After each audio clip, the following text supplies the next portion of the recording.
I just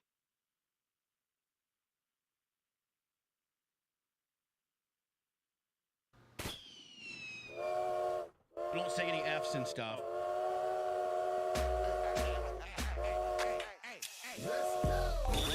Blazing the steel.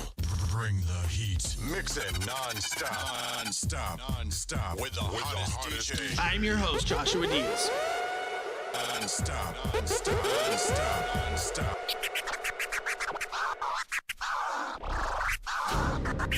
There is no investigation. This boy has. There is not really this to me. Don't say any F's and stuff. But I have to put her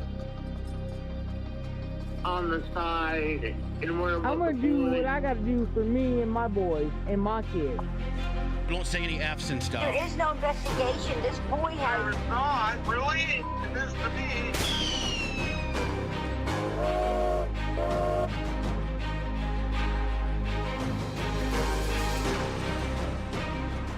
Right, idiot.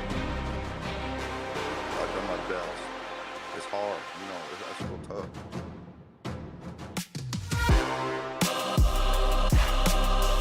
But I have to put her on the side and worry about the boys. I'm gonna do what I gotta do for me and my boys and my kids. Don't say any F's and stuff. Live from the NBD Production Studios, you're in the lab with your host, Joshua Diaz. There is no investigation. This boy has. There is not really this to me. But I have to put her on the side and worry about the boys. But I have to. There is no investigation. Don't say any F's and stuff. What's up? What's But up? I have to put her. But I have to put her on the side and worry about the boys. You guys want to talk about it, or you want to listen to somebody else play somebody else's podcast? Let's talk about it. Welcome to the lab. I'm your host, Joshua Diaz. Thank you so much for being here. It's good to see you. Second show of the day. As we were wrapping up the last show, we obviously hear some big news show up. And this is bombshell news, really. I mean, it can't be overstated that police have publicly asked for help in identifying something, anything, something. As we've all talked about and speculated and wondered what the hell is going on in Moscow. What are police doing? Do they have more information than they're letting on? What do they know, if anything? Well, I think you got your answer. Look, this case is by no means solved. It is by no means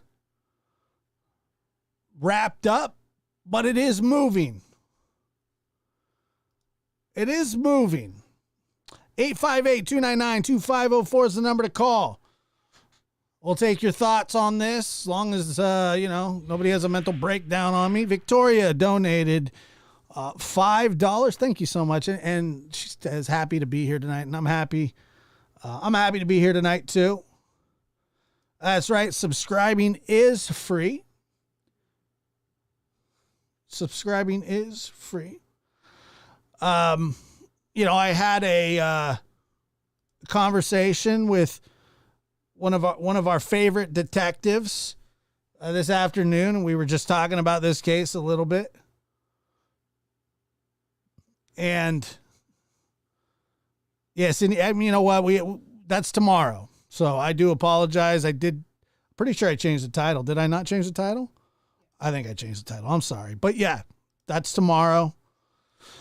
But yes, please hit that thumbs up. Thank you guys so much for being here too. So, you know, look, we get news for the first time. And like I said, I had this conversation, and this may be the way that law enforcement now uses social media, uses YouTube and Facebook and TikTok, and, you know, Sling Snot and whatever the frig else, what is there? I don't know. Instagram, Reddit, all kinds of stuff. This is the way that they're going to start feeding this information.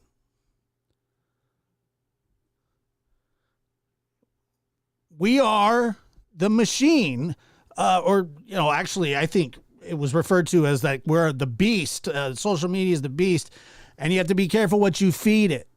It's like a gremlin. It gets really, you know, after dark, it gets gnarly.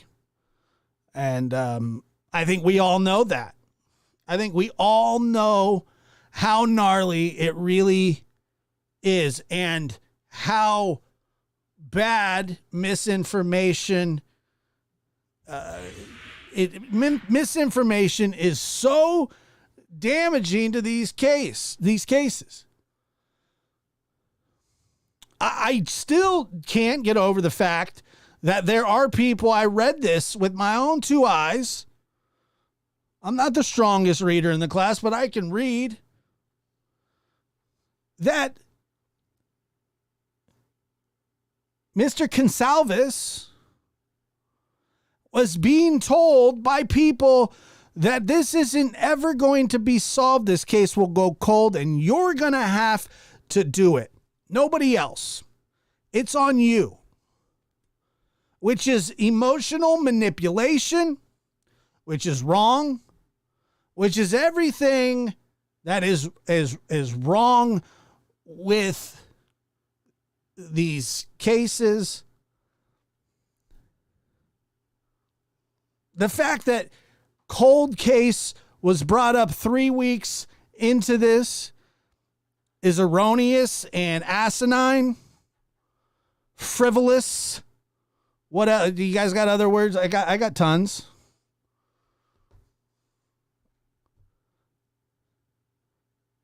And we're talking about, you know, we had somebody here in the chat just earlier today saying, Josh, I study serial kills. I still don't know what the hell that means. I still don't know what a serial kill means. I study them. What do you mean? You watch documentaries? That's not studying. We all do that. Coming in and saying, you know, point of fact, the police blew it. Well, point of fact, shut up and listen. Because the cops are now asking for the beasts, the sleuths. Do your thing and help us find the driver of this white Hyundai, and they might have information. They might have information. If we go back and just read here,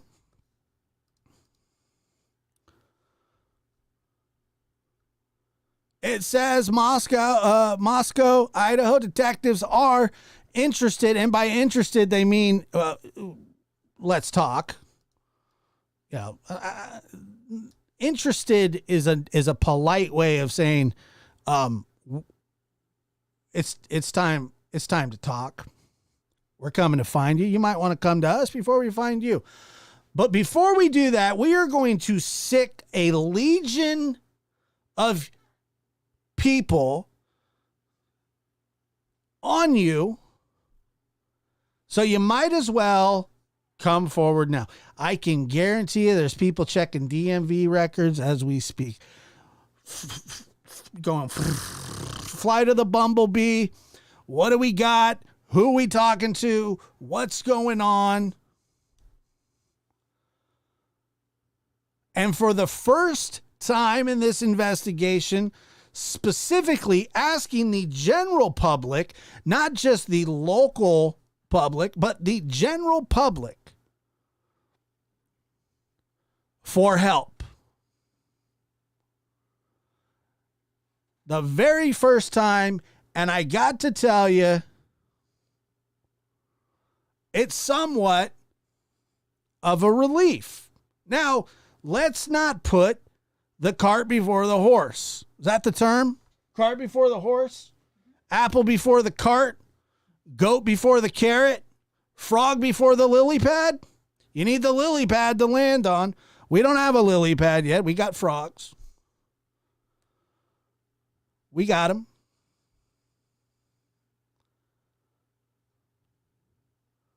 But it's something. And here's what it tells you. That there is no way, in my personal opinion, that they're going to ask for this person to come forward on their own if they don't have a good reason. Horse before the carriage, carriage before the horse, cabbage before the roast beef. Is that roast beef? What is it? What is it that people make with roast beef? It's something gross. Or no, what is it? Something they make with cabbage. It's like, anyway, that doesn't matter. But we cannot get overly excited, but we can get underly.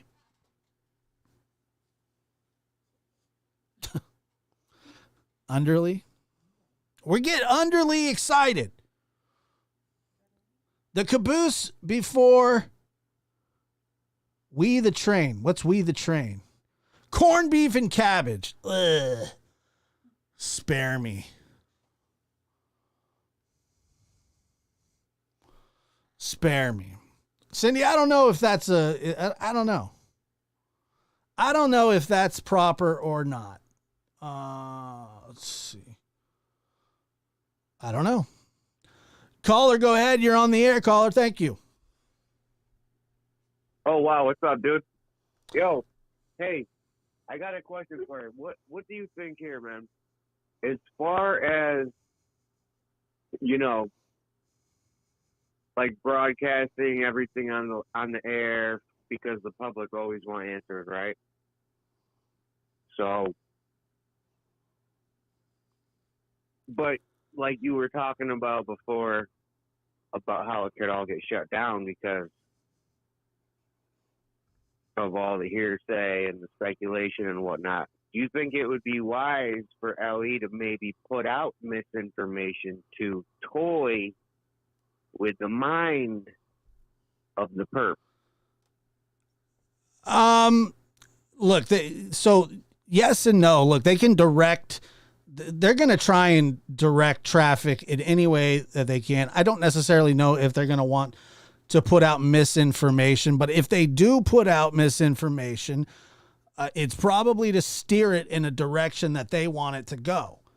Now, right.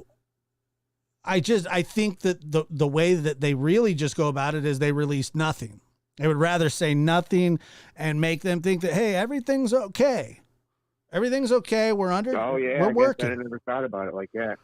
So I think they do. I think they do some of that, but I also think that when they take a step like this in a case this big that has been broadcasted all over, not just the United States but the world, that they know right. exactly what they're doing because they know that people are going to descend on these people or person and their phone. They probably had a bank of phones ready. They're lined up, and I can guarantee you their phones probably haven't stopped ringing, and the emails, and they're sorting through it all right now. And so they knew exactly what they were doing here. Is calculated. They were probably set up for it.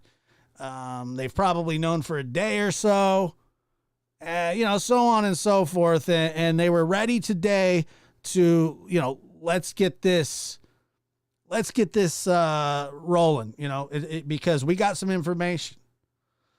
And I think that this is probably, my opinion, I'm not saying that this is going to crack the case or solve the case or that this is their suspect. But it's definitely a person of interest, meaning they want to talk to them and they want to talk to them now. All right.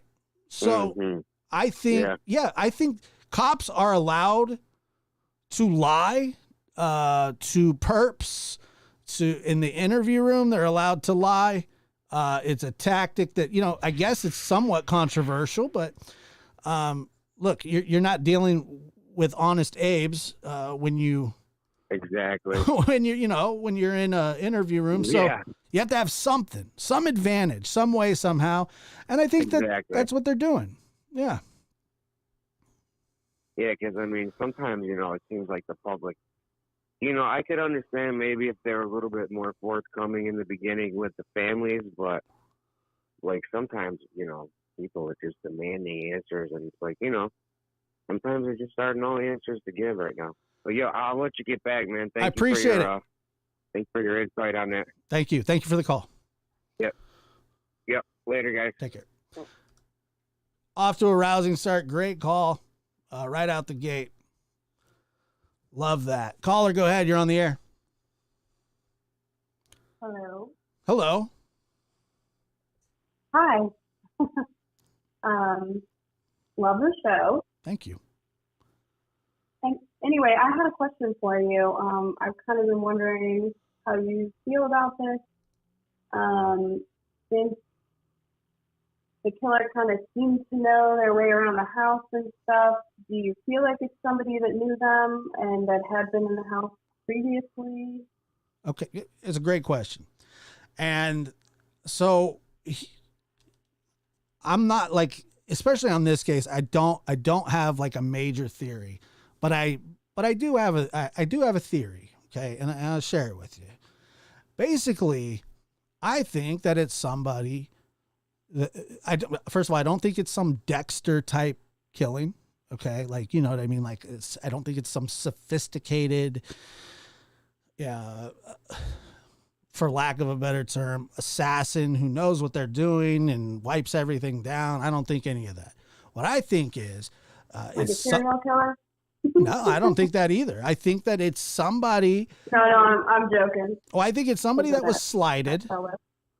I think it's somebody that was upset about a certain situation and that in their mind, they felt like they had a reason to do this. It's not going to be a good reason. It's going to be some sort of rejection, some sort of like, and if you look at this car, and if this is a suspect's car, and it's not, we don't know that it's a suspect, but what we do know is that they want to talk to this person. That's a college looking car. That's a fraternity looking car if I've ever seen one. Mommy and daddy, bought this type, car. But what I think is, I think that they know them. I think that either they were friends or they were currently friends or a friendship had just ended. It sounds like one of them was, stabbed worse than the others. Mm-hmm. But I think that it is somebody who couldn't control themselves. It's somebody that has major impulse control problems, obviously. And I think that they've probably known that for some time, but that's just my theory. I could be so wrong, but I think that they're rejected. I think that they felt slighted. Look, obviously you look at all those kids that were involved, right? They're young, attractive. They have a lot going for them. I don't know if they came for money or not, but sorority, popular, all this kind of stuff. And people get jealous, people get angry, and then people act irrational. And when I say irrational, I mean psychotic. Okay. So I think that they know him. I think that they've been there. I think that yeah, that's what I think. But once again, I could be completely wrong. What do you think? I don't know. I think I agree with that. I mean, it definitely seems that, kind of what we know at this point, that it would be someone that they would know. It seemed that they knew where they wanted to go in the house. I think this is so sad. Like, one of the things that I'm really struggling with, and I see these titles up, it all makes sense now. Look at the layout of the house. It all makes sense. You don't know. They don't know anything.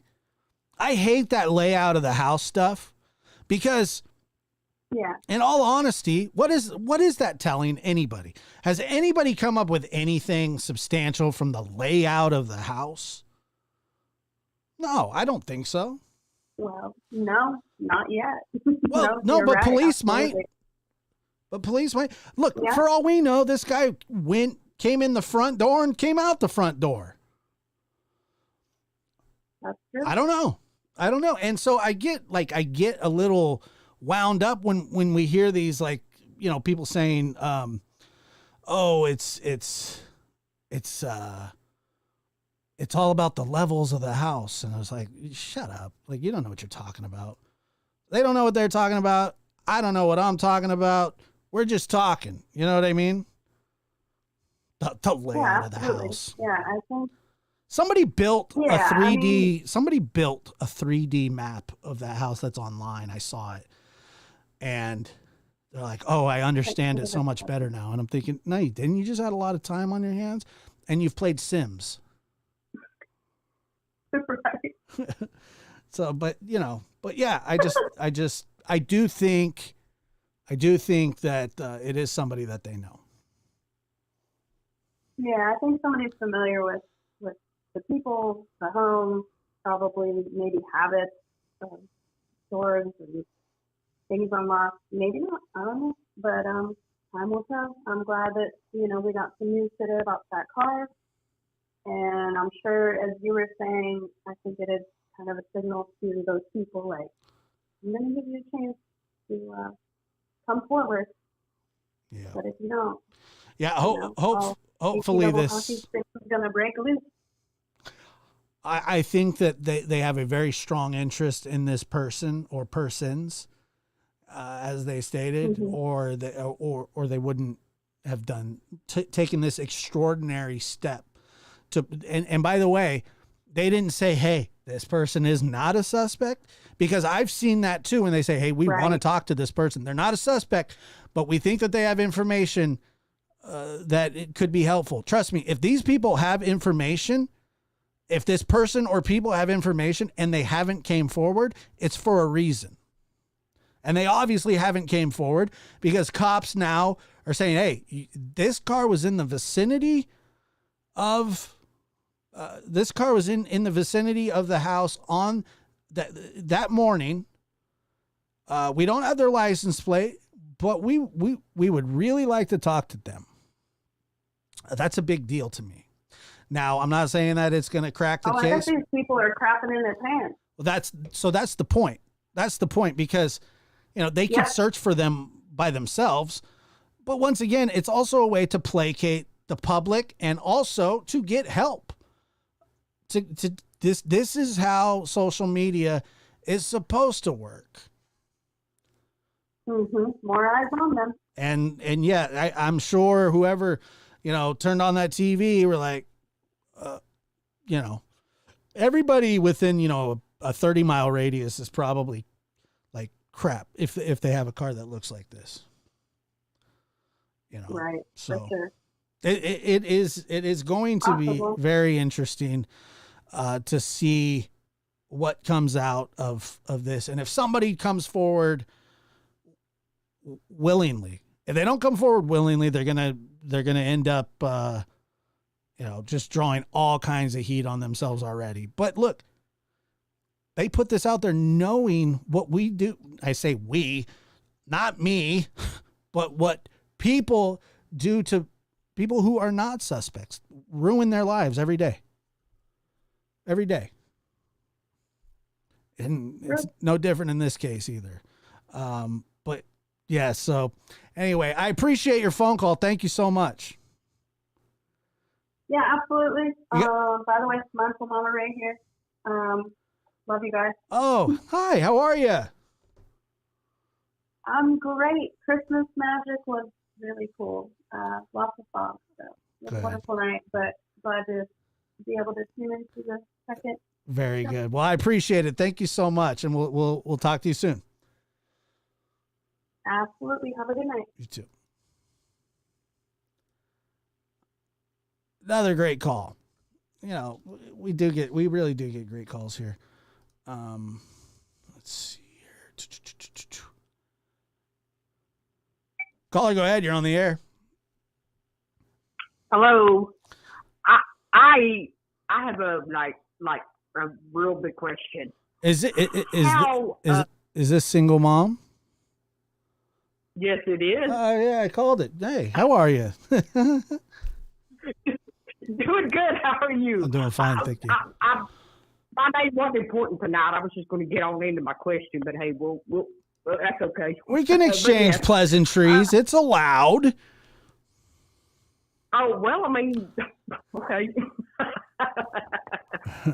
How well did a hoodie guy know them? Because at one point now, I noticed this in a video, okay, that they were at the food truck, right? Well, he looks right into the camera and then throws the hoodie over his head. Yeah, I saw that. I mean, did anybody else notice that? And I don't know if that really means anything or not, but you know what? Kind of like, I don't know. I don't know how well he knew him. I don't know how well Hoodie Guy knew. I think they need to look at Hoodie Guy again, personally.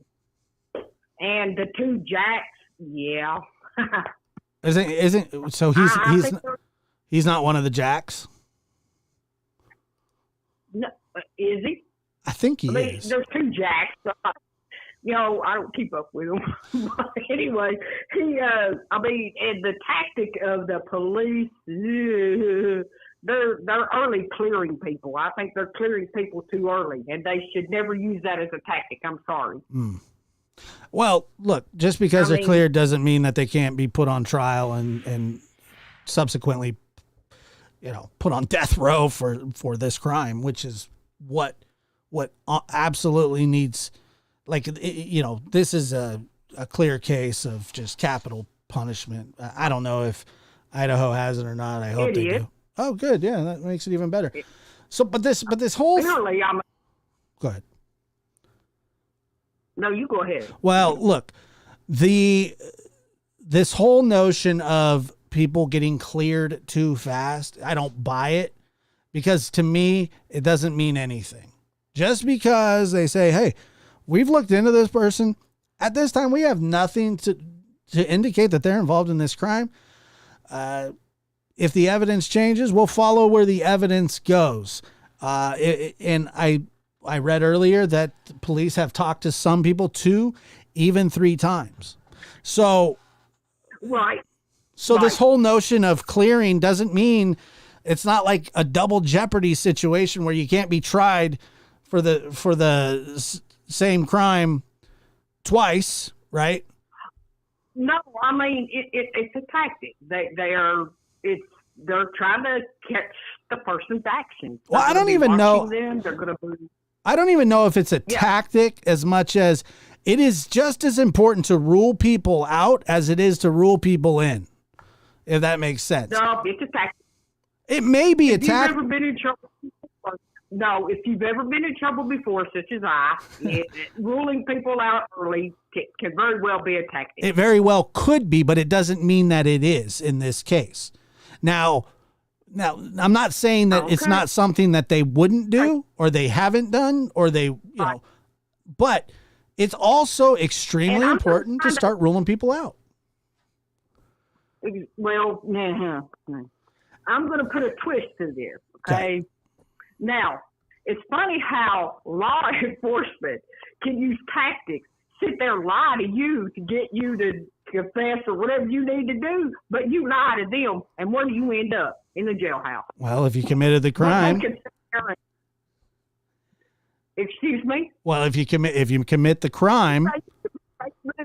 I get it, but still, to me, that just, I don't know, it just isn't, law enforcement can and will do what they need to do to solve the case.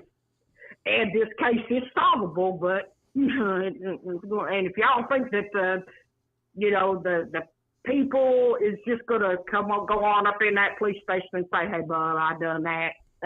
Nope.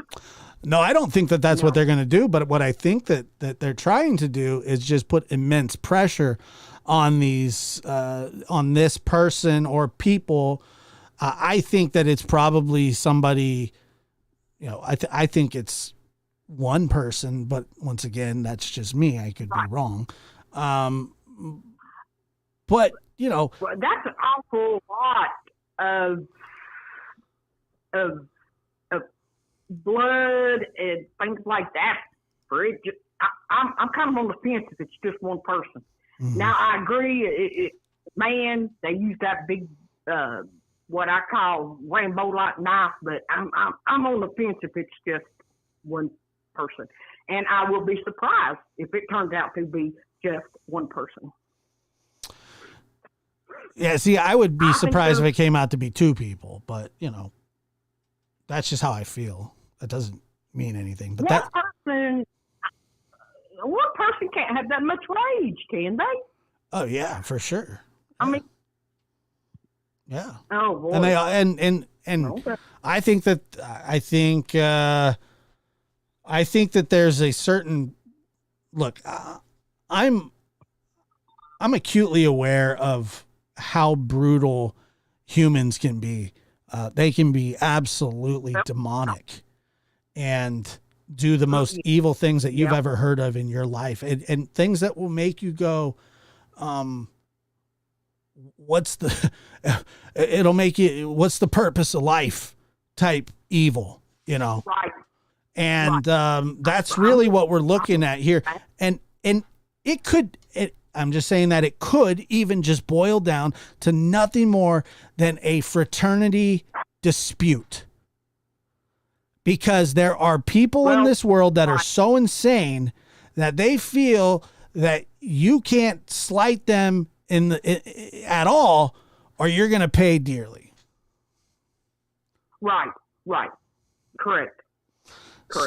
And so, but I think that we'll all be pleasant. I want to say pleasantly because there's nothing pleasant about this, but I think that we're all going to be surprised. I think we're all going to be, just sort of stunned at. We're going to see this person and go, are they meat? Is this a meek human? I mean, a video gamer, somebody with really pointy hair. I don't know.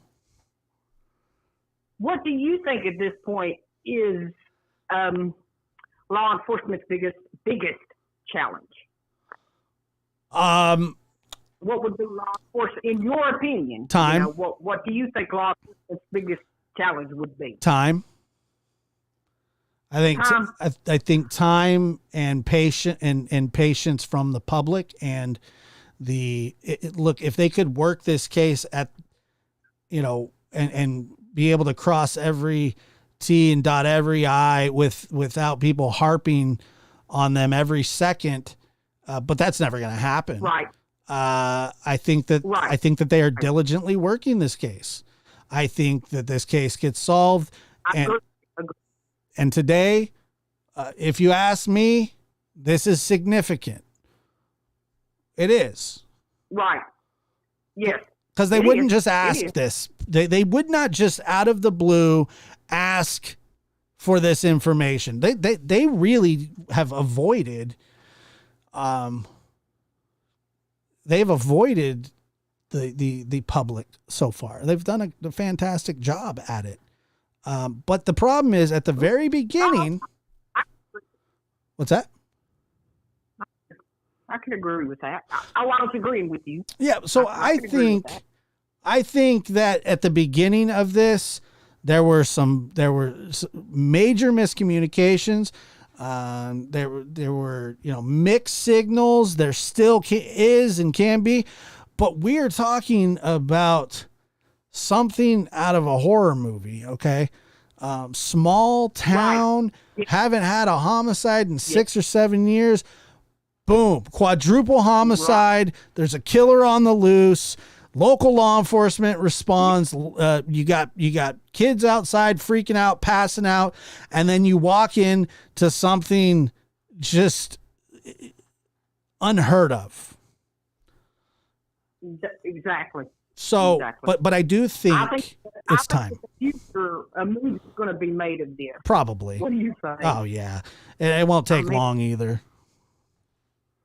No kidding. They pump these But, movies out so fast now, man. It's kind of sick, but like the Gabby Petito one that they just came out with, like on Lifetime or whatever. I didn't watch it, but I know the story. I don't need to watch a movie about it.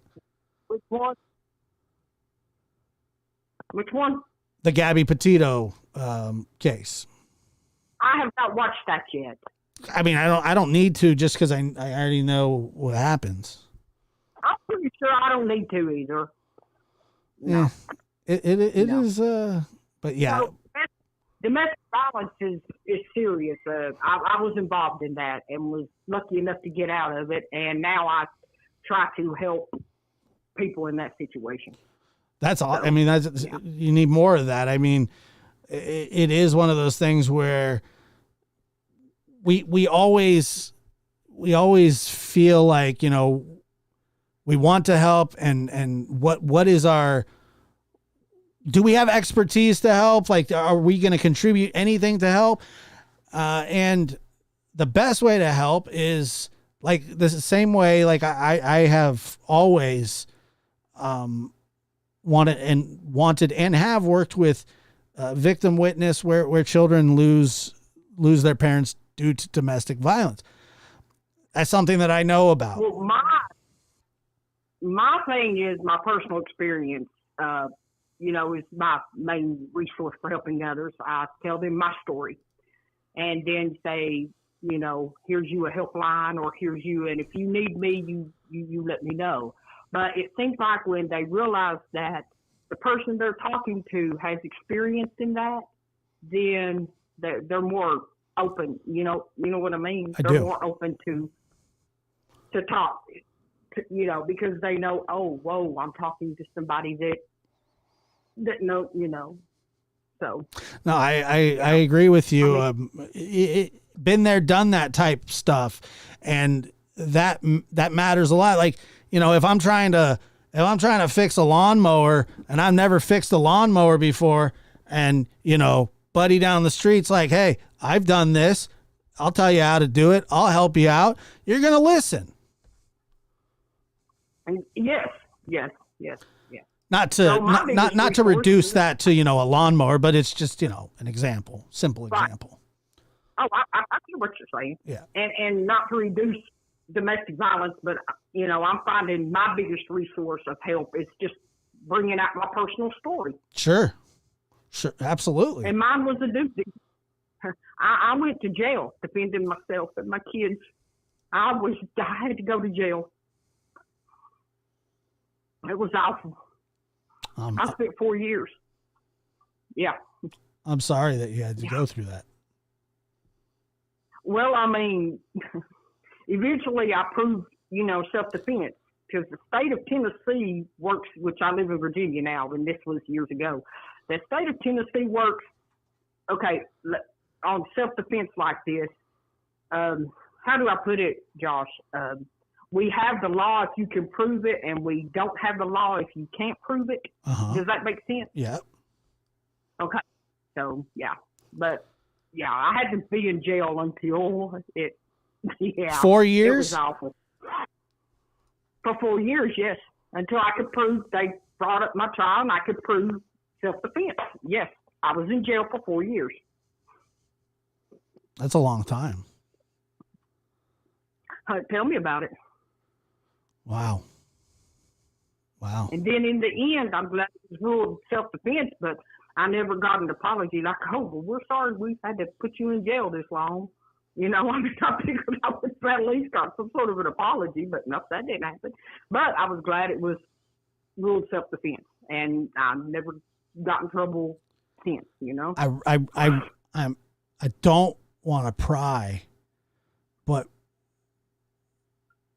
and tell me to, get bent if I am, but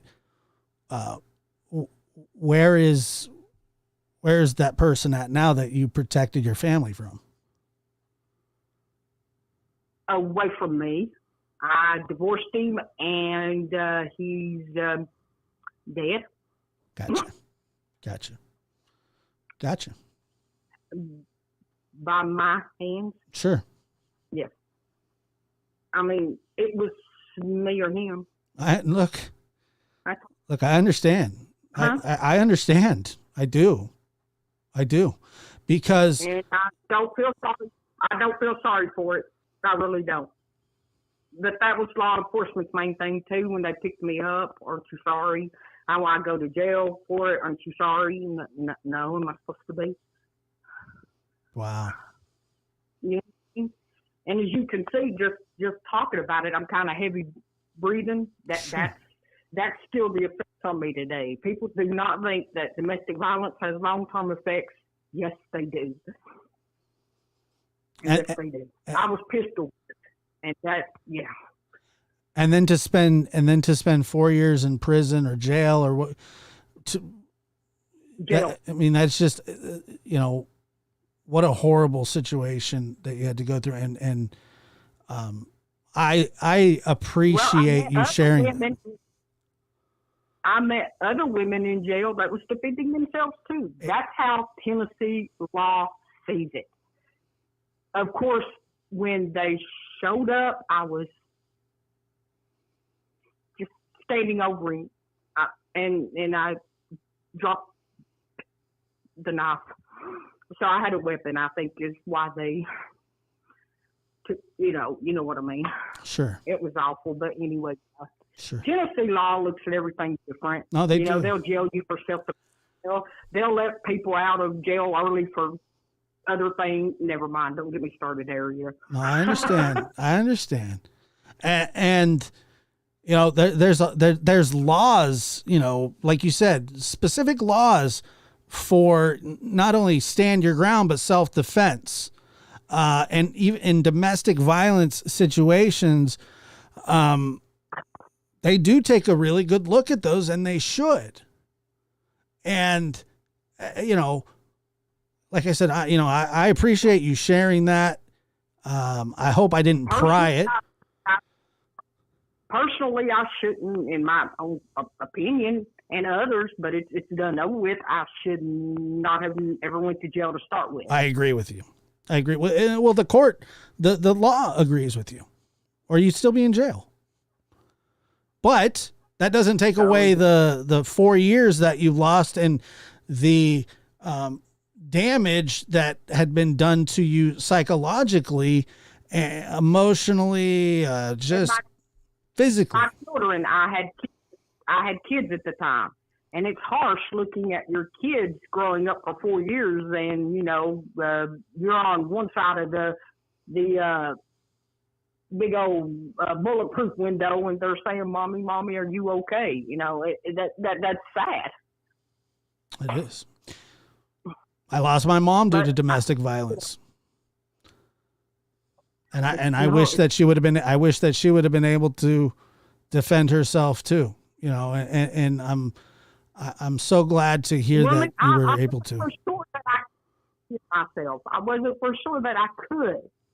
But my husband was 550 pounds, and he wasn't fat. He was solid. I mean, he's a big, strong, big big guy, you know, Sure. and him lunging at me. I did not have a choice. It was me or him. I didn't have a choice.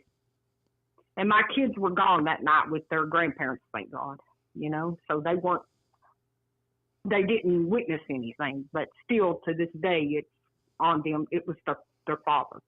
So, yeah. Yeah. It's just a terrible situation.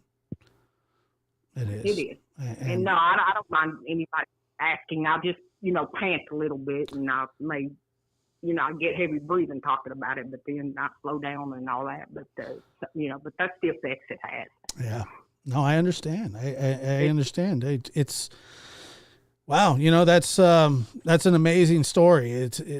It's terrible in the fact that you had to even spend a day in jail, really, let alone 4 years. Well, the truth is this: the 4 years kind of, I guess it gave me time to get my case together and present it correctly. I'm not so sure if I was not in jail, I would have been prepared. You know what I mean? Mm-hmm. So I'm kind of glad that I had that 4 years in the jailhouse. You know, you've called in before and you had mentioned that you had been in some trouble before. Is this what you were referring to? Yeah. Yeah.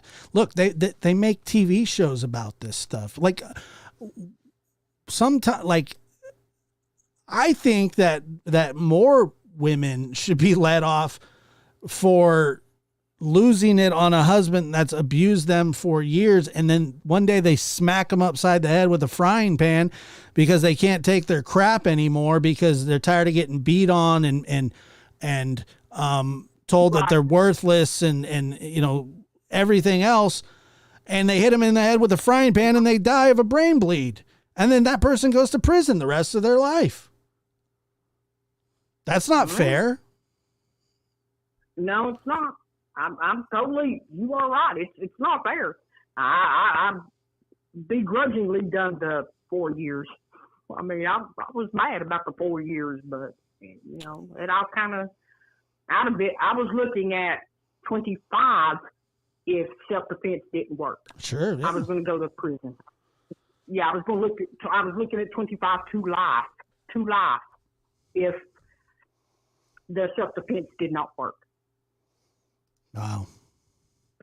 Wow. Yeah. Well, I truly appreciate you calling in. And but I encourage anybody. Oh, you're welcome, Josh. And I encourage anybody that if they are in this situation, please reach out to someone. I mean, just please. I mean, they can email you and you know, you can get in touch with me somehow. Absolutely. I'll do whatever. Absolutely. You know, I'll do whatever. That's So, awesome. I appreciate we will that. help. No problem. Thank you so much for calling. We'll talk No soon. problem. All right. Thank you. Bye-bye.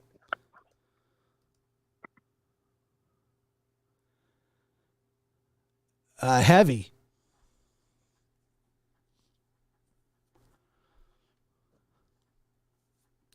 Not a lot of times I'm left speechless during this show.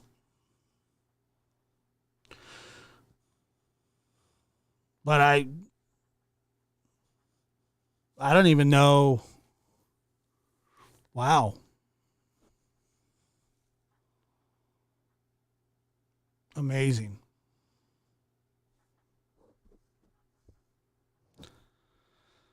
See, I knew, like, look, I knew where we were headed. It was a sort of a slow crawl to get there. And you know what? And maybe I shouldn't have asked, but I did. I think us survivors probably can feel it, you know. We can feel it in each other. And, you know, God bless her.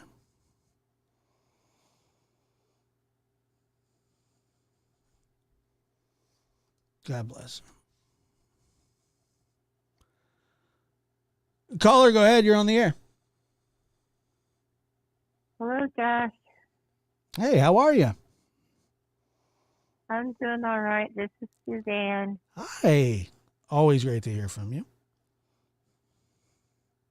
Thank you. Are you reeling from that last call, or is it just me? I am like totally want to cry. I know. I mean, it just blew me away. It was an unbelievable story. Wow. All I want to, the one thing that came to my mind when she was sharing her story is I know with the personality that she has, I know she helped a lot of people in prison. I know she helped a lot of women in prison. And to be so strong and to share that with people is just something. Look, we've had some moments on this show before where people have disclosed, intimate details of their life. And it's happened a few different times. And every single time I hear somebody tell me a story, I can see it 3D. I feel the energy of that person. Like I could, I don't know how well everybody, can hear, but I can hear very well with my soundboard that's amplified with my headphones that are crystal clear. And I could hear her breathing. I could hear I could hear her breathing too. I could hear it. It was, and wow. I'm sure it was intense. If I could hear on my cell phone, I could imagine what it was for you with your speakers and headphones and everything. Yeah, and I like I said, I knew where we were headed. I did. You don't do 4 years waiting to prove your innocence, for domestic violence. You don't. 4 years. I could hear in her a lot of pain, even though she's innocent. I could hear a lot of pain, a lot of sorrow that she had to do that, even though she's innocent. Yeah, absolutely. I just pray God bless her, and I know she's a believer. I could tell, I don't even have to even think twice about that, but I hope that she can gain more peace by helping others. Wow. Yeah, that was something. I hope she doesn't hesitate to reach out and help, help others. I know she will, but I hope that the opportunity, that's what I'm trying to say, I hope the opportunity comes her way, that it will be easy for her to help others, help other women or men that are in domestic violence. There are men that are in domestic violence also. Not as many as women, but yeah, men are overwhelmingly more aggressive physically. So I mean that's where the lopsidedness really comes from. But wow, yeah, I'm still blown away. I've had domestic violence in my family, but nothing like that. It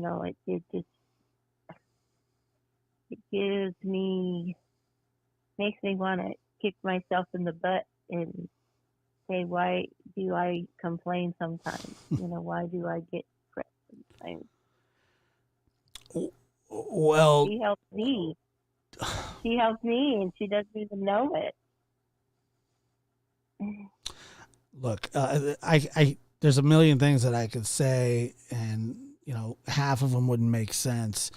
All I know is that when I hear somebody's story and it's horrific and tragic, and there's a reason why people pay attention to these cases. It's not for some sick, bloodlust or morbid curiosity. It's typically because you either empathize with victims or you empathize with victims because you have been a victim. Or know somebody that's been a victim. Or know somebody. Yeah, absolutely right. Yeah.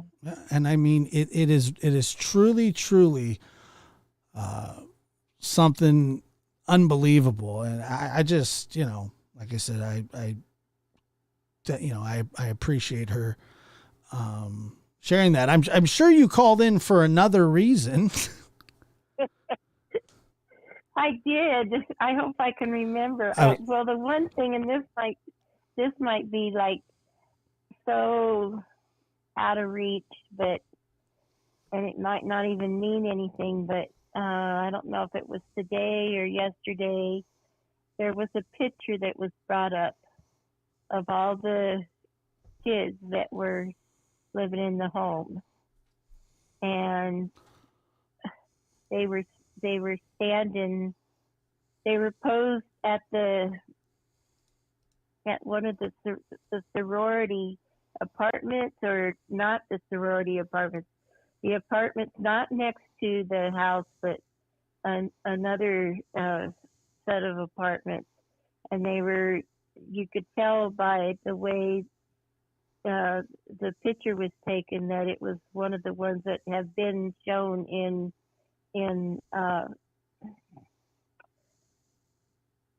shown on TV on one of the channels. And I wonder, the thought that's going over my head is, I wonder who took the picture. I wonder. Yeah. I wonder who took the picture, and if that has something to do with it. And I've heard a couple of things, and I know that they don't have anything to do with it, or in my opinion, I don't think they have anything to do with it. The two girls downstairs, but I keep thinking, they had boyfriends. Right. Yeah. I don't know. Yeah. Have you so pictures of the girls that were downstairs? No, of all of them standing on the right in front of it was like a 3-storied apartment, and they had stairs going up. Yeah. And they were standing in front of the stairs, kinda, of like the middle apartment. And it was all of them. They were all in the picture. All of them that lived in the house. But somebody took the picture. No, I know the picture that you're talking about. Yeah. But so you're curious as to, who took that photo. Yeah, and they were at that apartment complex for a reason. Okay, who lived there? Yeah. I somehow I think this goes back to the frat house. This photo was taken the day before they were murdered. Right. Wow. So that's why I'm wondering who took the picture.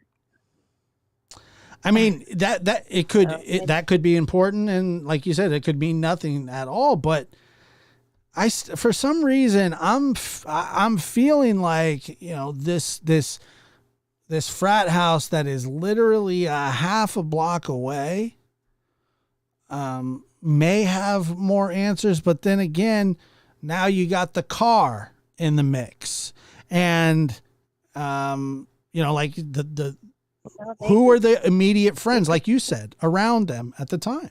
Yeah. And the other thing that really struck me, well, two other little things that struck me. When Brian interviewed the guy at the I want to say dorm. They're not called dorms, but that's showing my age. The frat building, the president, he asked them if they had any cameras. There's no cameras on the building, no cameras inside and outside. Yeah, that was weird. Yeah. Why? Probably because they're crazy fraternity kids and they don't want, like, I don't know. I mean, People know what's going on. yeah, they're probably just doing. I was never in a fraternity, but it seems like it seems like they kind of do kind of crazy stuff. And the kid that they interviewed, you saw the kid with the backpack who said he had to go to class and kept looking at the ground. Yeah, This is the president. You're going, what the hell kind of interview is this? Yeah. And that was with a main news reporter. That wasn't with a YouTuber. Well, he used to be a YouTuber, but did he? You know what I mean? Yeah, he started out as a YouTuber. Oh, I didn't know. I know who Brian Hinton is. Yeah. No, he's from a major news network for sure. Yeah, he is. But he started out, well, that's insignificant. But the other thing is the kids out in the field when they were the body cam shoot, showed the body cam of the police officer and the kids out in the field, and I'm like, what? Right. Yeah. There's a lot of weird things. There's a lot of weird things going on here, and none, like I said, that interview didn't make much sense to me. It sounded like there was more information that he had, he had more information, but he said, we don't have the resources to piece it together. Well, nobody's asking you to piece it together unless you can piece it together with information, but they just want the facts. That's it. Well, it just don't make sense. And, my mind can go, woo, on a lot of different angles on that, but I'm not going to go there because that just gets me upset. But because I don't know how it happened or who did it. But those three things just really got me inquisitive. I guess you'd call them big red flags to me.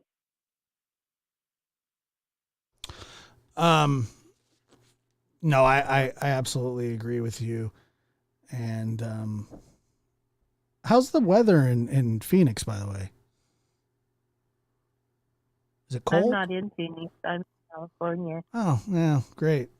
My caller lookup is... I'm in Hyundai, California. You're what? I kept my phone number from when I lived in Arizona years ago. I just kept the same number. I was just wondering what it's like in the winter there. In Phoenix? Yeah. Beautiful. It's a little rainy, but it's so nice. Right. Anyway, I appreciate you calling. It looks like there's something that I need to address here in the chat. So I appreciate you calling. I hope you call back next time. Oh, I'm ready. I'm ready to go. I'm sorry. No, you didn't. You didn't take too long at all. I had to regroup from last phone call. Bless her heart. I'm going to think about her a lot. I agree. Thank you so much. We'll talk to you later. Mm-hmm. All right. Bye. So Claudia, I'm going to ask that you contact authorities, because and I wish there was something that, we could do for you, but we can't do anything for you. If you are in danger, if you feel like you're in danger, you need to get off of here and call the authorities. Send an email to the labarmy@gmail.com. We can get you some information, some literature, point you in the right direction, all these things. I don't want you to leave. You don't have to leave. What I want you to do is to be safe and take care of what's going on in front of you at the moment. Because from the sounds of it, it sounds like you have a problem, and I would love to be able to help you. But there really is nothing that any of us can do at the moment. But like I said, you don't have to leave, but I want you to be safe, and I want you to do what is best for you in this situation. And that would be to contact law enforcement as quick as possible.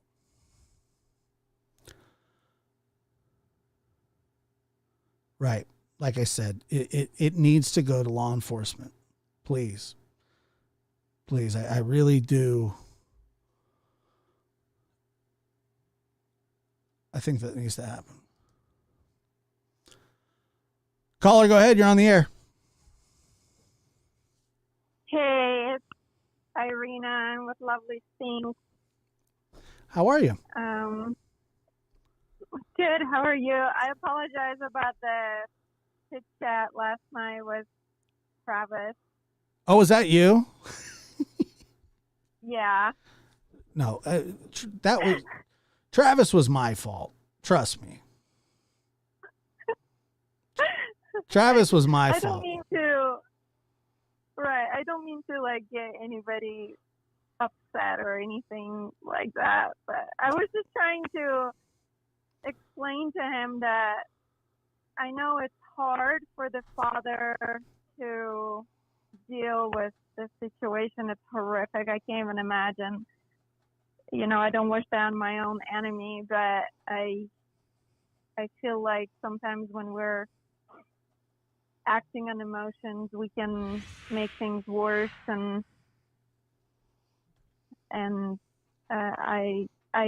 not happy with the information that got leaked out. I truly care about this case to be solved in a appropriate way.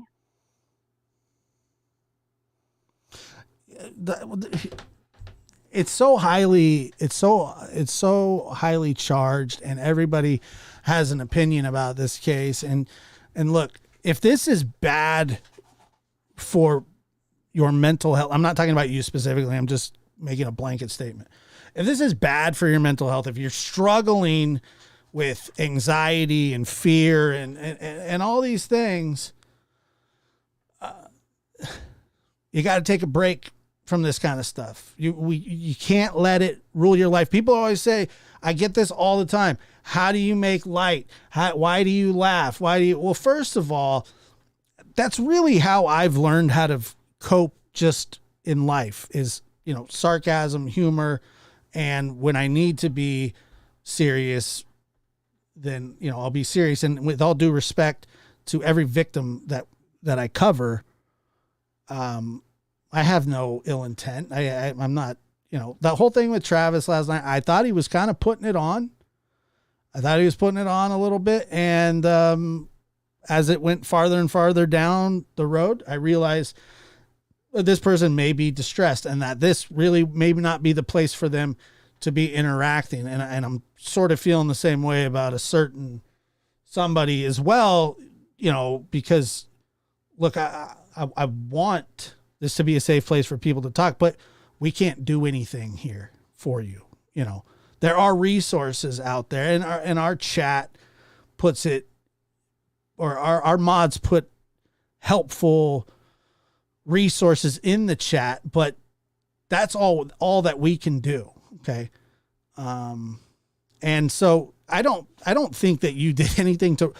Travis was riled up on his own, right? He was he was the one. I honestly just went back and forth with him, and I thought it was more of tongue in cheek. I don't know if that makes any sense, but I thought that he was kind of putting it on a little bit, and then I realized, well, that's not what's going on right now, if that makes any sense. But this. Yeah. Go ahead. Yeah, I agree. It's a hard situation for everyone, but yeah, I agree. There's no reason to just be so upset, because that just doesn't solve anything. You know, I tell my children, and well, not so much anymore because, you know, they're older now, but when they would play video games and they would get really, really upset and slam a controller down, or, you know, slam their fist down, or get red in the face and unplug their Xbox or whatever they're playing. And I remember just saying to them, hey, if this is doing this to you,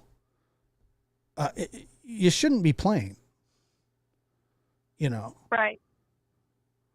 You shouldn't be complaining, or not complaining. You should not complain.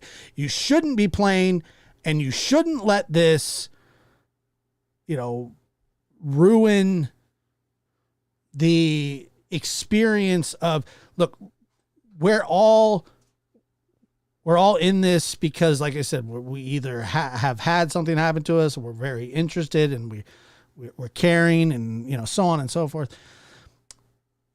But if it's too much, that you shouldn't do it, you know. And Travis was struggling last night in a major way. And it was too much. Sorry, I don't mean to laugh. Oh, it was just too much. I mean, I was just like, I don't even know what to do now, you know. I didn't want to boot him or anything, but it was like he had to almost, you know. It was just a little much. Oh. But anyway, I appreciate your call. You have to remember. Oh, go ahead. Right. You have to remember, we kind of live in a sick world, and you never know who's out there, and, you know, online. Look, he could have been clowning me the whole time. Right. I just wasn't sure. I'm not a troll, and so I just wanted to kind of share my thoughts on this case, if that's okay. Yeah, of course, please. So I've been thinking about this case a lot, and having kids in college, again, my empathy goes towards the victims and their families, and I can't even imagine what they're going through. My thoughts on this case, this gut feeling I have, is somebody extremely enraged, extremely pissed off. I feel like there is some kind of competition going on. Somebody who, I feel like it's, so if you look at that house, how it's kind of dead end, if you go to, you know, that area, that house is located kind of in a dead end. So I do not believe that it's random, because you would just get into a dead end and, like, don't know where to go, and in the middle of the night, you would not know where to go, and the light wasn't working. So my thoughts on this case is definitely somebody who knew the girls, and definitely somebody who knew the house and maybe even have been in the house. But definitely somebody pissed off, somebody who has anger issue, somebody who is narcissistic, who is a sociopath. Obviously, you can't like somebody. I mean, I think a spoiled kid, a spoiled, pissed off kid, and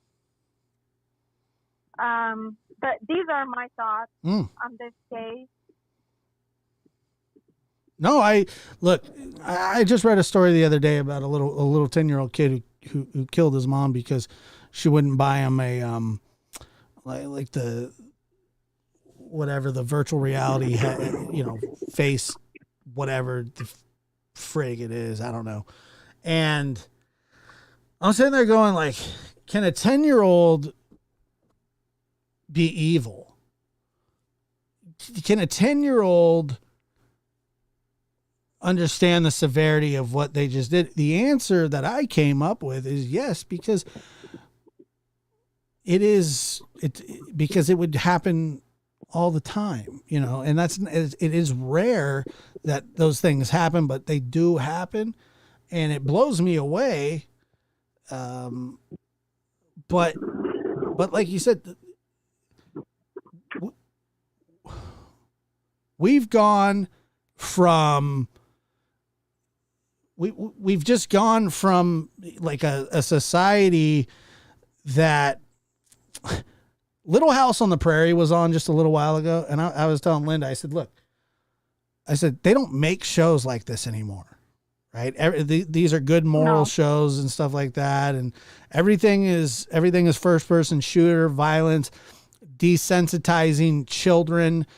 There's nothing worse to me than a little kid who goes around like a 3 or 4-year-old cussing. Okay. It's just a weird thing to watch. And then,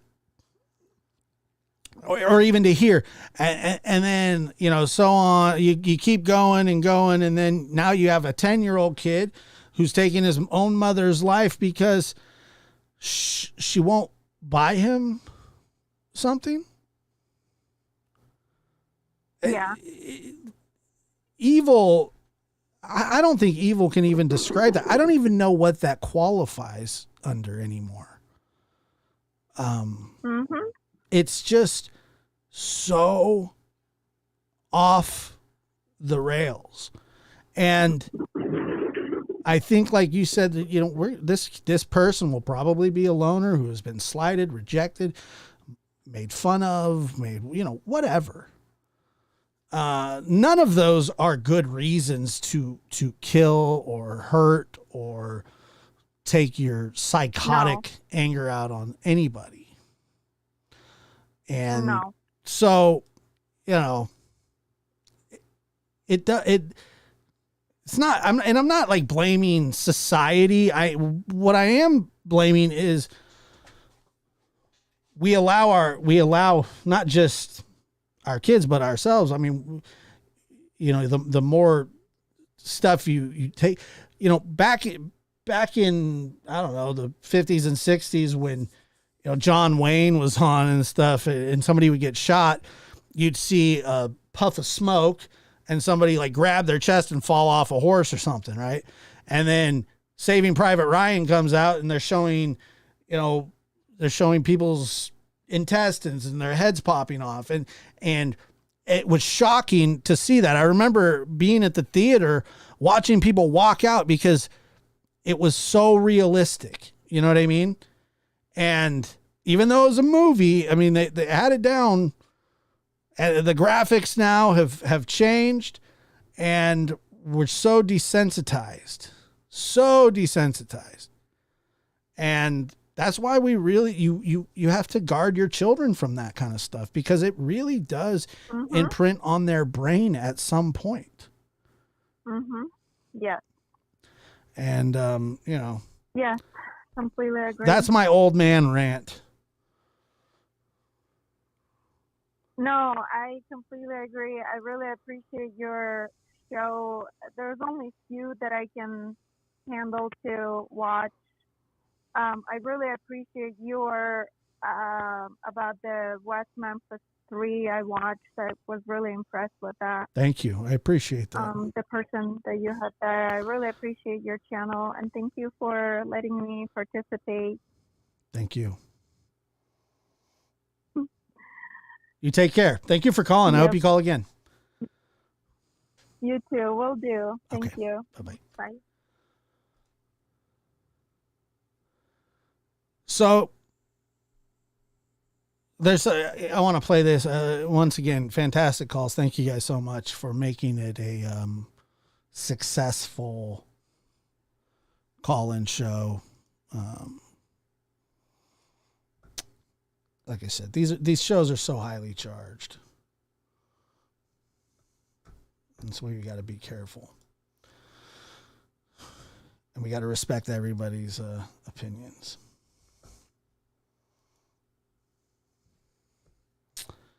I love Pink. Love Pink's in the house. Leave it to Beaver. Not many Mrs. Cleavers anymore. That's a fact. All right, let's go ahead and just listen to this. The Moscow. Thank you for joining us here on the news at 4. I'm Shira Matsuzawa. And I'm Doug Petcash. Now to the latest on the Moscow murder investigation. Today, police are removing All right, wait a minute. What's his name? That's a news name if I ever heard one. Thank you for joining us here on the news at 4. I'm Shira Matsuzawa. And I'm Doug Petcash. Now, Petcash? Doug Petcash? That's awesome. That's a badass name. I forgot his first name. What's his first name? I'm Shira Matsuzawa. And I'm Doug Petcash. Doug, never mind. His name sucks. Now to the latest on the Moscow murder investigation. Today, police are removing some of the victims' belongings from inside the Moscow house where 4 University of Idaho Petcash students were murdered last month. Moscow police say the families have asked for some of those things back, and they are no longer needed for the investigation. The belongings will be returned. Is it Petty Cash or is it Pet Cash? To the families later. His first name sucks. This week, Amanda Rowley with our sister station in Spokane was there. At the request of the students' families, Moscow police packed up personal belongings at the home. In fact, Chief James Fry said it was important for him to personally be here with the officers, boxing up those items so they could, in a sense, be there for the family and give back those items that might help the family heal. The chief himself drove the U-Haul into the driveway. Police officers arrived early this morning to pack up the students' things, and by noon today, they finished loading the boxes onto the truck. This is not something police typically do, but Idaho State Police spokesperson Aaron Snell says in this case, it was appropriate. We've had the crime scene for quite some time, and the family would like back some of those belongings. There's undoubtedly some sentimental issues, and I think it will help with a little bit of the healing, and we want to be part of that process. We want to help them. We don't want to keep holding onto items that really aren't needed for the investigation. There was no sign of the students' immediate family members here today, but we do know the U-Haul has been taken to a secure location where Moscow police will communicate with the family to coordinate returning those items to them. Reporting in Moscow, Amanda Rowley, KREM 2 News. Now back to you, Douglas Pettycash. I'll go with Douglas. I like Douglas. I don't like that other name. It's a crappy name. Doug Petcash. Now. Oh God. Doug Petcash.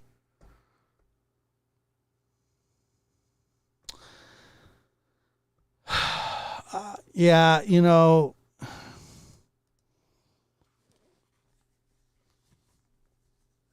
I was thinking the same thing. I've been looking to.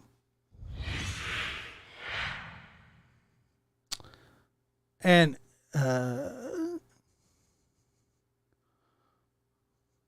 thank you so much for donating that. Yeah, I haven't.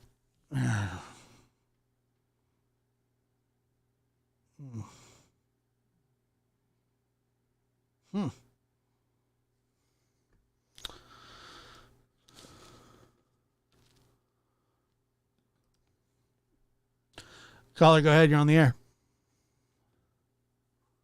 Is this Mr. Petcash? I'm not Douglas Petcash or whatever, but I'm Josh Petcash. Josh Petcash. Okay, I'm sorry. Yeah. I'm sorry. I must have the wrong number then. Yeah, you're off a couple digits on that. Sucker-muckagus. What can I do for you? Oh, I was just listening to your show, as always, as much as possible. Thank you. And we need to get us a whiteboard. So far, the only thing we have is a K-bar knife. As far as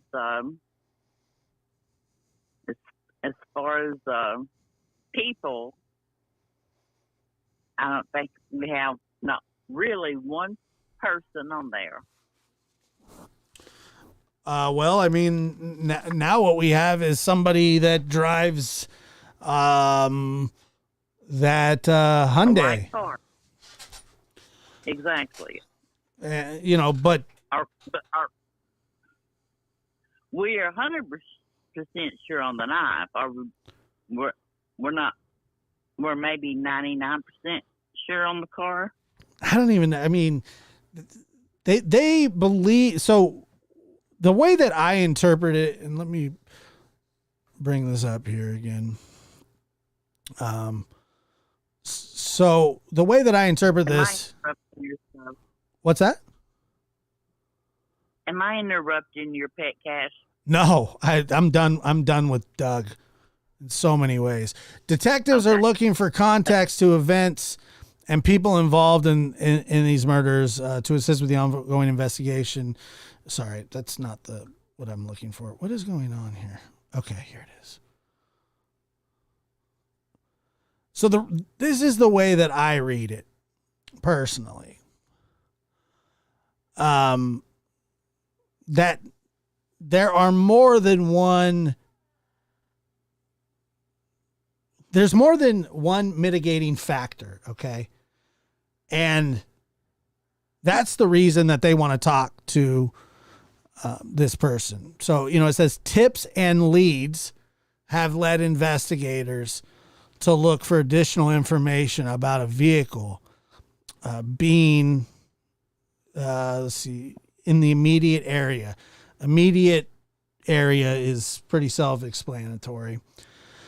And investigators believe the occupants of this vehicle may have, and I believe that they used this word carefully. So they didn't say have information to share regarding this case. They say critical. That says more to me than, hey, we want to talk to you. They may have some information. No, they went as far as to say they may have critical information. So, I'm up there in the 90s. There is something to this. Exactly. Yeah. And so, I think that I think that maybe this investigation starts moving a little faster now, but that personally is just me. It needs to, because I know that college, the kids there, the people around have got to be scared. Excuse my French, shitless. Mm. I would be. Don't say any F's and stuff. So you're good. I didn't say F. No, you didn't say F's. It doesn't say you don't say any S's and stuff. Don't say any F's and stuff. It says don't say any F's and stuff. No, I understand exactly what you mean.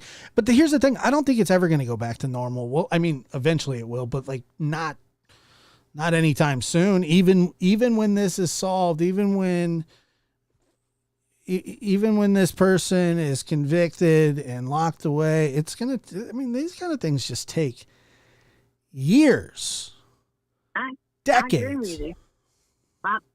I agree with you. My 44-year-old daughter just moved into her house of her own, and she's going through a divorce. And I told her, I mean, she lives over in Alabama. I live in South Carolina. And I'm like, are you locking the doors behind you? Are you putting a stick in between the sliding glass doors? You know, what kind of security you've got? Right. I mean, right. You know, you don't ever stop worrying about your children. That's true. I agree with you. Her son, my grandson, lives there, and I've given him pistols, and I've just bought he likes to hunt. We're country people, Josh. Okay, well, they better have the serial numbers. That's all I'm saying. Don't. They got the serial numbers, and I got one of those K-bar knives right here in my hand. I sleep with it beside me. So. Yeah. Wow. Yeah. No, I got something beside me too, for sure. Not that I can do any good with it, but you know, I could do more with it before they saw it, probably. Right. Because the only thing I have to do is put my hand right down beside it, and my hand's on it. But I'd probably be afraid to use it. Right. No, I mean, I understand that. I do. But what do you? I mean, people don't feel safe. And how could you? How could you, especially with the things that go on? No, you really can't. And it's important to feel safe, but you know, a lot of that is a false sense of just lock your doors, lock your windows. I mean, that something so simple goes such a long way. I mean, I've heard so many like random killers, you know, when I say random, you know, they're just crime opportunity killers. What they do is, I mean, they'll go up and test doors. I've seen, you know, when people are breaking into cars, they go and try and open the door. If it's locked, they move on to the next one. Exactly. You know, something and, so simple. I may lock my doors. I might have my doors and windows locked. That doesn't mean they can't get in, but at least it gives me a few more minutes. Right. To either go out one or the other door, or to get a weapon. Exactly. You know, it'll give me a fighting chance. That's what I'm saying. Exactly. You're 100% right. Yeah. Well, I appreciate the phone call. Thank you so much for calling. All right, dear. All right. You have a good one. You too. Talk to you soon. Bye-bye.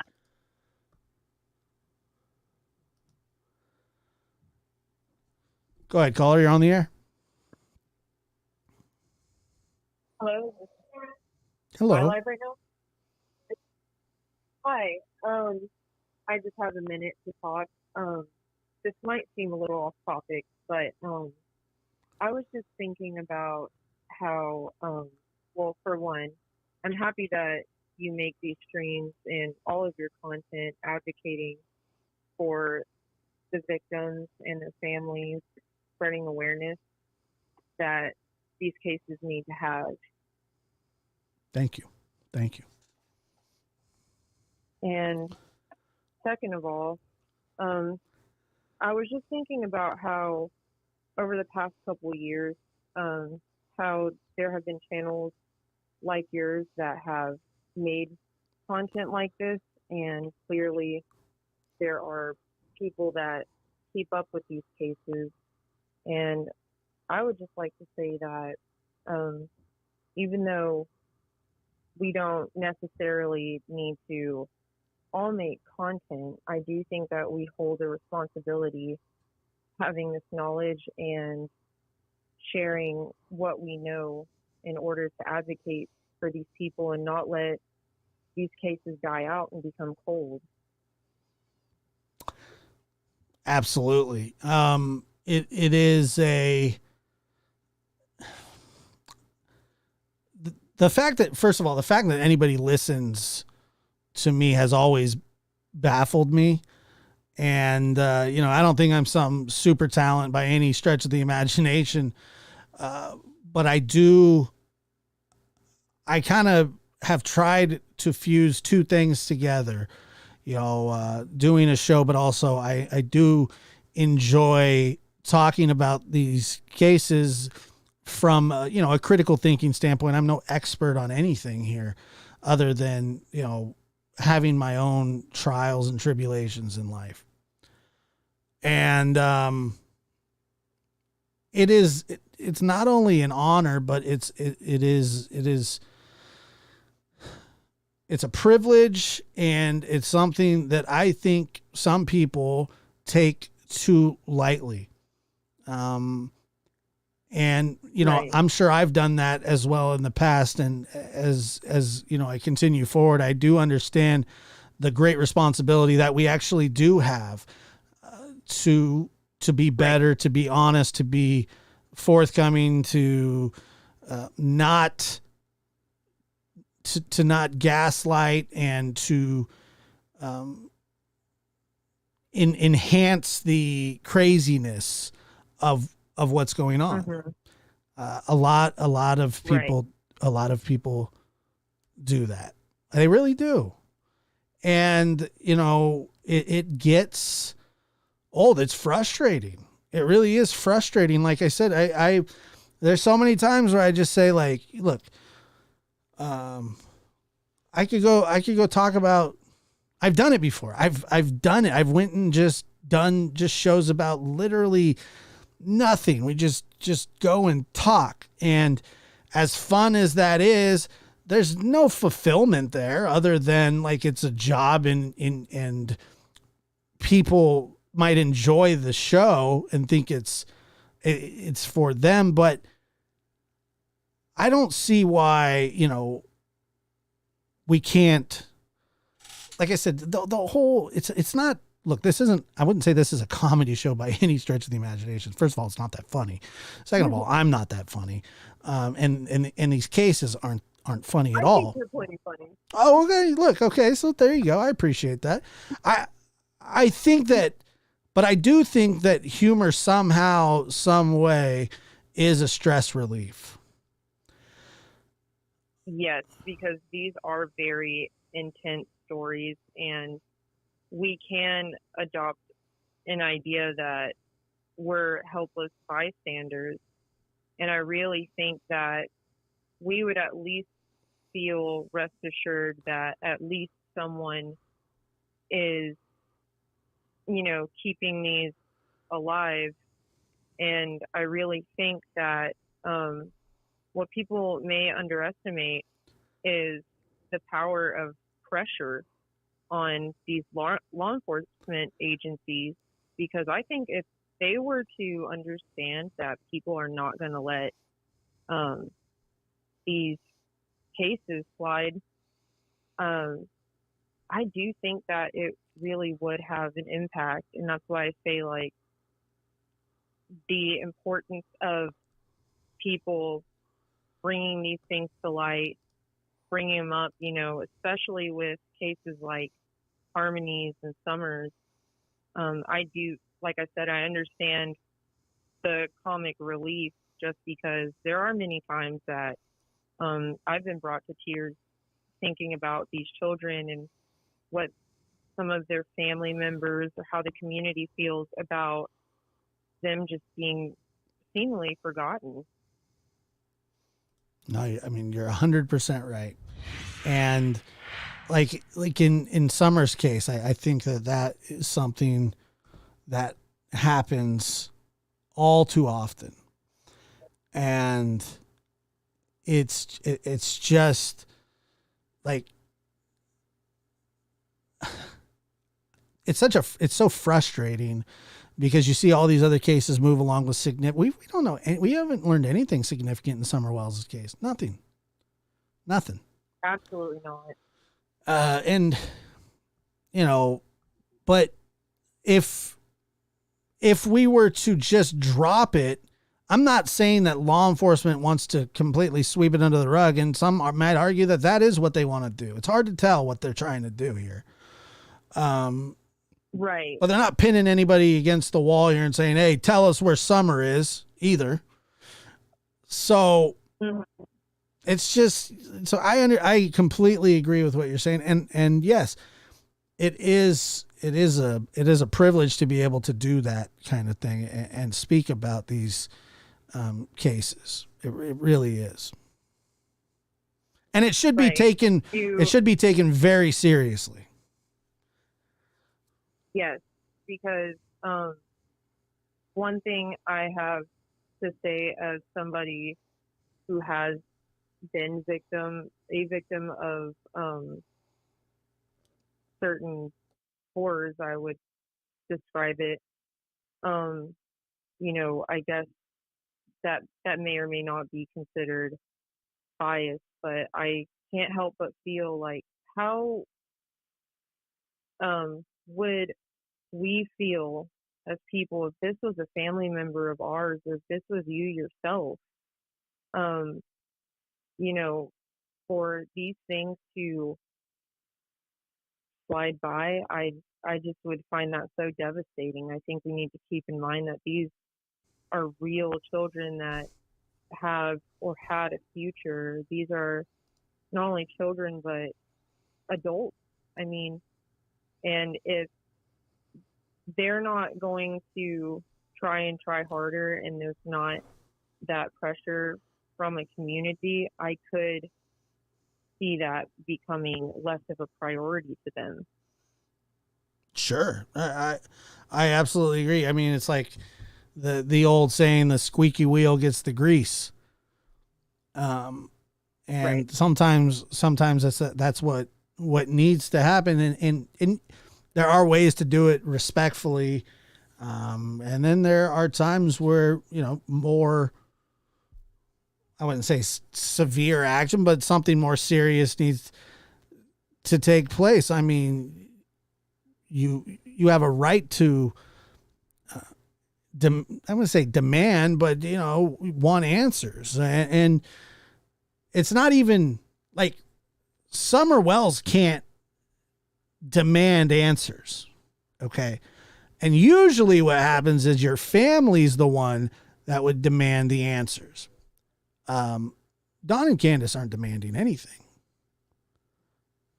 Clearly. And I think that, you know, children like this, especially that were severely neglected, like Harmony and Summer, they need us to figuratively adopt them and be that family, because a lot of us genuinely care about these people. I agree 100%.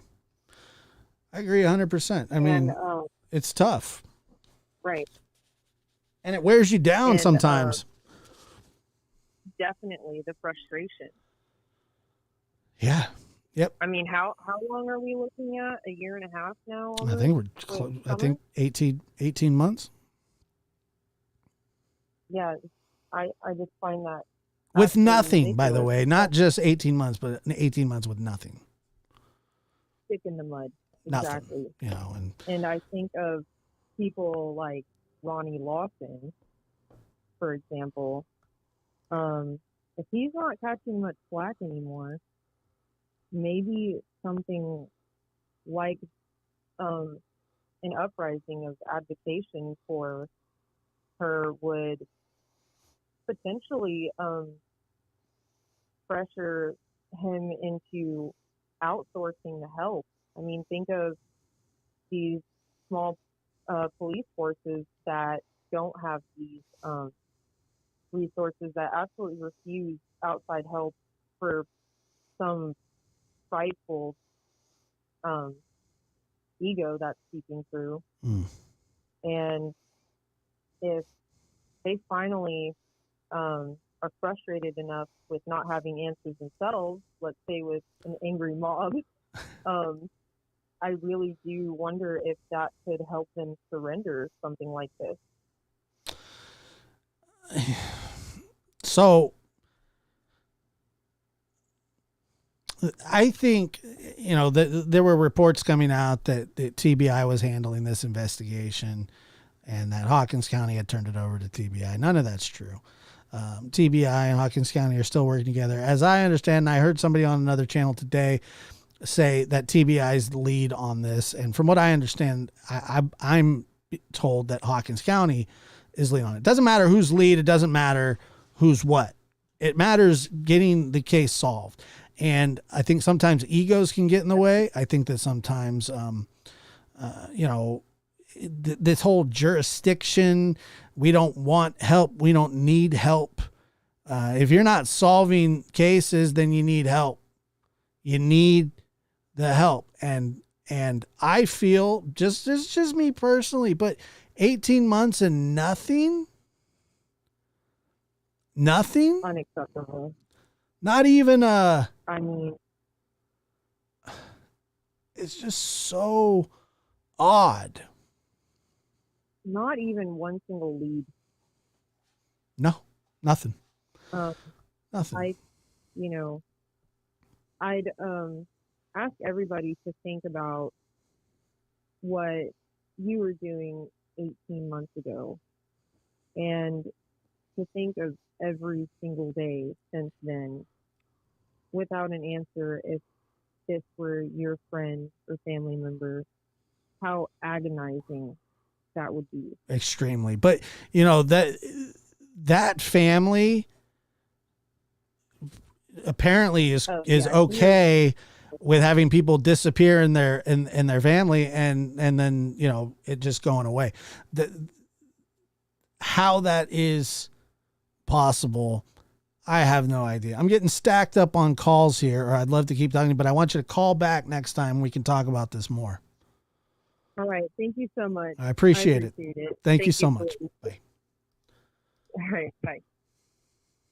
I don't even know if I want to take this anonymous call, unless it's cheek pinching Granny, but I haven't seen her in the chat. So I'm a little cautious, but what the hell?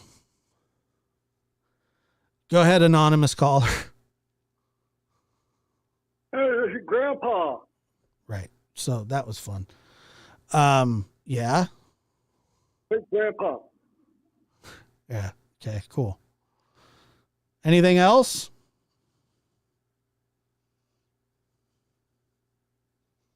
Yeah, this is Grandpa. Okay. I don't know. I don't know who. What do you mean? This is Grandpa. Who's Grandpa? Who's Grandpa? Your Grandpa? Yeah, I'm Grandpa. You're my Grandpa? No, I'm Grandpa. My daughter in Idaho.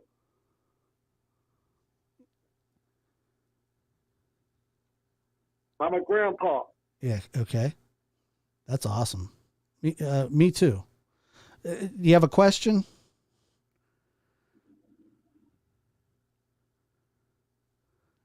Do you have a question, Grandpa? No question. I said I'm Grandpa. Yeah, and I heard you the first time. I'm just wondering if you had a question. I said my granddaughter died in Idaho. Okay, well, first of all, there's no way for me to verify that. Second of all, I don't even know. It's just weird. Like the funny part about that is,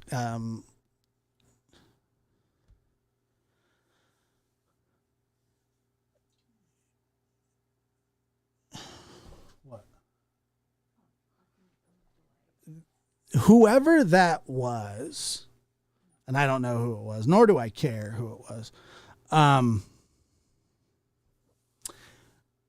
You waited 30 minutes online. You waited 30 minutes to get that phone call in. Good one. 30 minutes. Can you imagine what kind of weird? I mean, it's weird, It's weird.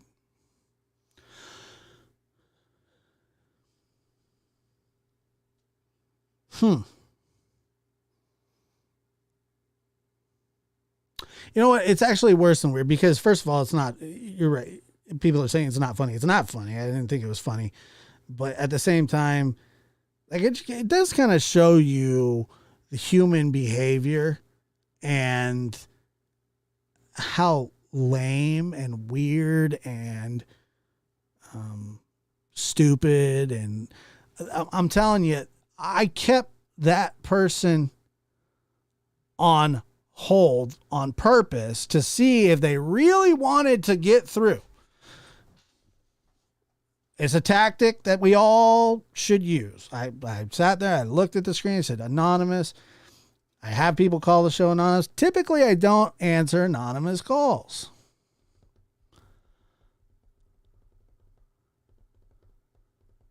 Typically, I don't answer anonymous calls just for, simple reasons like that, because you have some weirdo who, for whatever reason, gets their jollies off, and they probably hung up the phone. I got him. First of all, it wasn't even funny. Second of all, it's sick. Third of all, I mean, imagine being that much of a loser that you have to call my show, a low-level YouTube show, and pretend that you're the grandfather of a victim.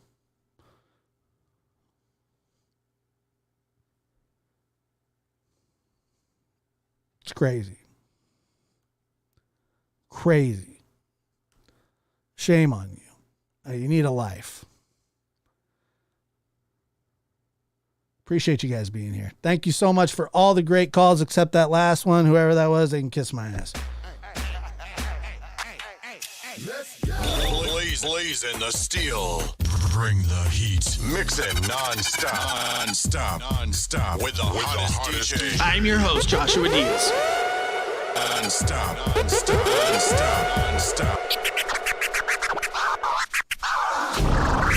There is no investigation. This boy has. There is not, really? This to me. Don't say any F's and stuff. But I have to put her on the side and where I'm gonna do what I gotta do for me and my boys and my kids. Great Don't say show. any F's and stuff. There is no investigation. This boy has. There is not, really? This to me.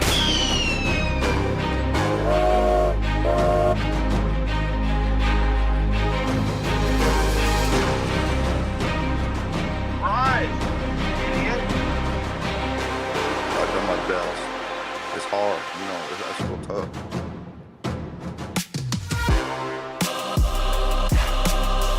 But I have to put her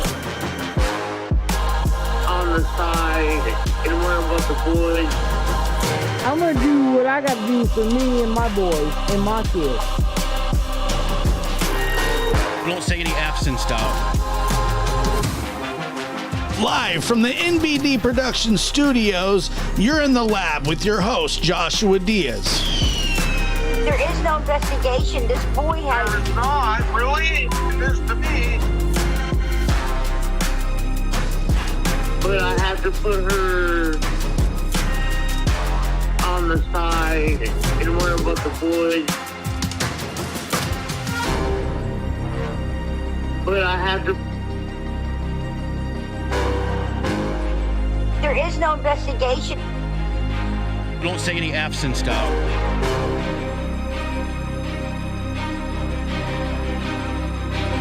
But I have to put her. But I have to put her on the side and worry about the boys.